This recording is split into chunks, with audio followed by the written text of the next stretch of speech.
أعوذ بالله من الشيطان الرجيم. بسم الله الرحمن الرحيم.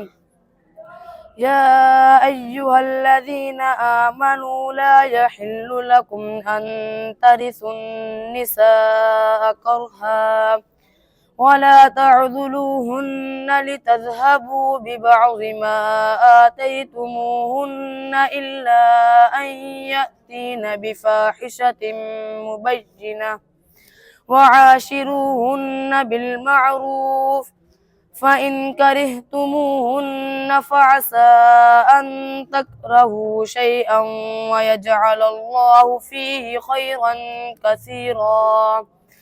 وإن أردتم استبدال زوج مكان زوج وآتيتم إحداهن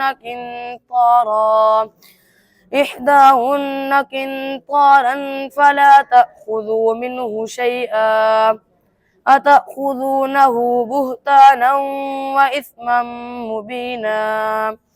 وكيف تأخذونه وقد أفضى بعضكم إلى بعض وأخذن منكم ميثاقا غليظا.